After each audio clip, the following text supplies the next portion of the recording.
আজ একের পর এক নিষেধাজ্ঞার দেয়াল তোলা হয়, মুসলিমদের অধিকার যেন ধীরে ধীরে কেড়ে নেওয়া হয়।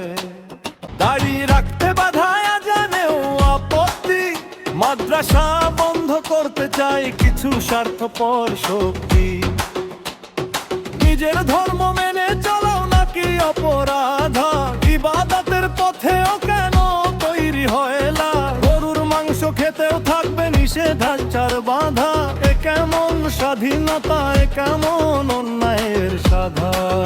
যার যার অধিকার সবার, ধর্ম যার যার অধিকার সবার।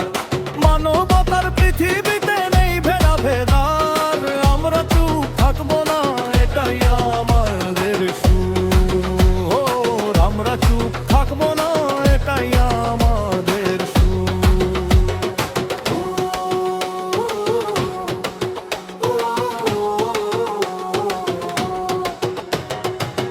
আমরা চুপ থাকবো না, তুলবো প্রতিবাদের ভাষা। কানো পথে করব আমরা, এটাই আমাদের আশা। অন্যায়ের কাছে মাথা নত করব না কখনো, শান্তির পথে অধিকার চাই আজও আগামীতে। যে পথে ঘৃণা সে পেখা ভাঙবো,